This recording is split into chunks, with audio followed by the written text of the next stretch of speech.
আসসালামু আলাইকুম। আজকে আমরা দেখব আয়কর আইন ২০২৩ এর ৩৭ নম্বর ধারা সংশোধন। বাড়ি ভাড়া হইতে আয় নির্ণয়ের পদ্ধতির কথাই বলছি। হ্যাঁ, ২০২৬-২৭ সালের অর্থ বছরের বাড়ি ভাড়ার পরিবর্তনের যেই সুন্দর ক্লিয়ার নির্দেশনা দেওয়া হয়েছে, সেই নির্দেশনাগুলোকে আমরা দেখব এবং অনুসরণ করব। এবং যারা ঢাকা শহরের বাড়ি ভাড়া থেকে আয় বা অন্যান্য জায়গা থেকে আয় করেন, তারা কিভাবে এই ক্যালকুলেশনটা করবেন তার সঠিক গাইডলাইন আজকে আপনারা পাবেন। চলুন খুব দ্রুত আমরা দেখে আসি কিভাবে বাড়ি ভাড়া থেকে আয় নির্ণয় করা যায়।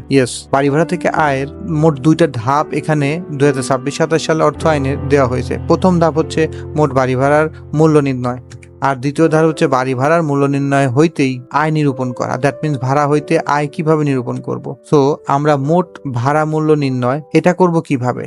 এটা করব হচ্ছে সরেও সমান সমান সরেয়া প্লাস রস্যই মাইনাস রস্যু। দ্যাট মিনস সরে ও সমান সমান হচ্ছে মোট ভাড়া মূল্য সমান সমান সরেয়া প্লাস রস্যই মানে বার্ষিক মূল্য প্লাস ভাড়াটিয়ার সার্ভিস চার্জ, মেরামত, এনি আদার খরচ মাইনাস শূন্যতা ভাতা। এখন শূন্যতা ভাতাটা কি?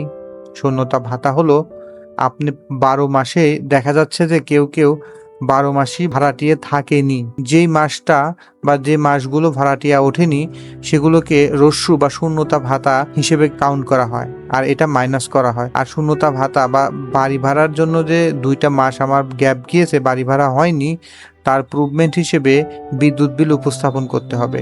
এর মাধ্যমে এটা অনুমোদনযোগ্য হবে। ওকে, তাহলে আমরা মোট বাড়ি ভাড়া মূল্য নির্ণয় শিখলাম। এবার আমরা চলে যাব বাড়ি ভাড়া হইতে আয় নির্ণয়। বাড়ি ভাড়া হইতে আয় নির্ণয়ের কথা বলা হয়েছে। ক সমান সমান খ প্লাস গ। এই ক হচ্ছে বাড়ি ভাড়ার চূড়ান্ত নিট আয় বা করযোগ্য আয়, এবং এই সেটা বের করতে হলে ক সমান সমান খ প্লাস গ তে আসতে হবে। মোট ভাড়া মূল্য আমরা প্রথমেই ধাপ 1-এ আমরা এটা বের করেছি। এই মোট ভাড়া মূল্য এবং আমরা ৩৯-এ উল্লেখিত বিশেষ ভাড়া যোগ করব।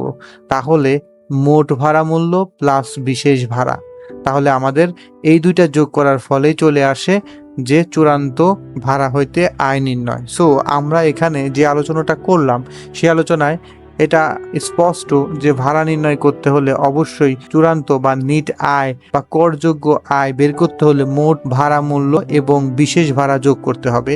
এখানে এটাই আমাদের বাড়ি ভাড়ার নির্দেশনা দেওয়া হয়েছে ২০২৬-২৭ সালের অর্থ বছরে। বাট আমাদের আরো একটু ভালো মতো বোঝার স্বার্থে বাস্তবিক আমরা একটা প্র্যাকটিক্যাল এক্সাম্পল অনুসরণ করে দেখব। তাহলে আমরা বাস্তব উদাহরণের ক্ষেত্রে দেখতে পাচ্ছি বার্ষিক মূল্য ১২ লক্ষ টাকা, আর ভাড়াটিয়ার পরিশোধ চার্জ হচ্ছে বা সার্ভিস চার্জ হচ্ছে ৬০,০০০ টাকা।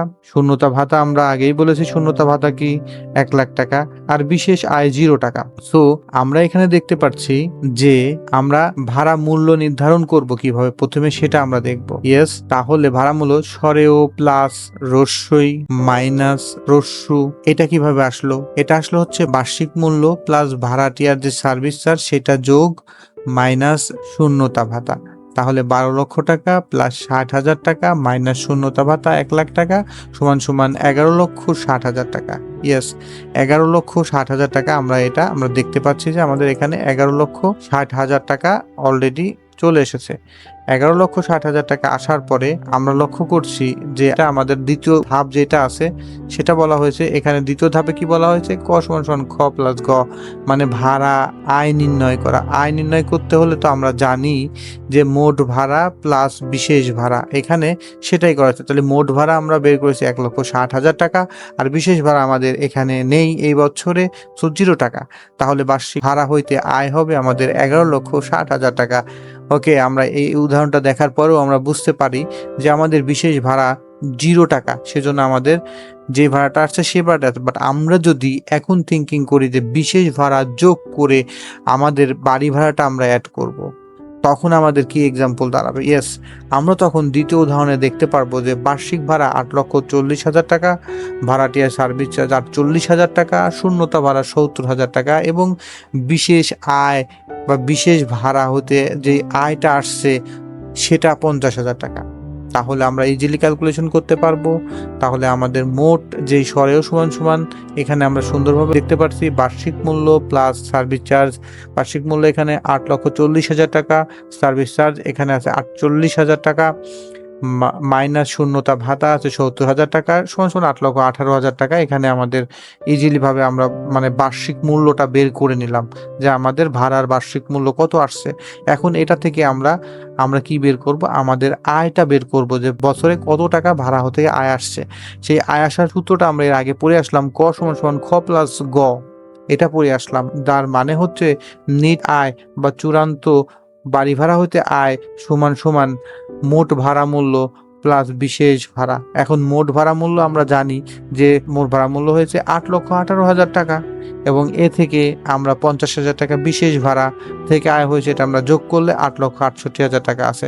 সো আমরা এক্সাম্পলের মাধ্যমে দেখতে পাচ্ছি ৮,৬৮,০০০ টাকা বার্ষিক ভাড়া হইতে আয় হয়েছে। আর আপনার রিটার্নের এই আয় বার্ষিক আয়টাই এই রিটার্নের আপনাকে দেখাতে হবে। আপনার যদি বাড়ি ভাড়া থেকে আয় থাকে তাহলে আমরা এভাবে ক্যালকুলেশন করে আপনার আয়টি আমরা ধরতে পারবো। সো আজকে আমরা দেখলাম কিভাবে বাড়ি ভাড়া আয় ক্যালকুলেশন করা হয় এবং সেটা আপনার রিটার্নে শো করা হয় কিভাবে সেটাও আমরা নেক্সট ভিডিওতে দেখব। সো আমাদের নেক্সট ভিডিও পর্যন্ত আপনারা দেখতে থাকুন এবং আমাদেরকে তথ্য দিতে থাকুন। আমরা কোন চেঞ্জগুলো আপনাদেরকে দেখাবো। আমরা নেক্সটে অনেক ভালো ভিডিও শো করব ইনশাআল্লাহ। আজকের মতো আল্লাহ হাফেজ।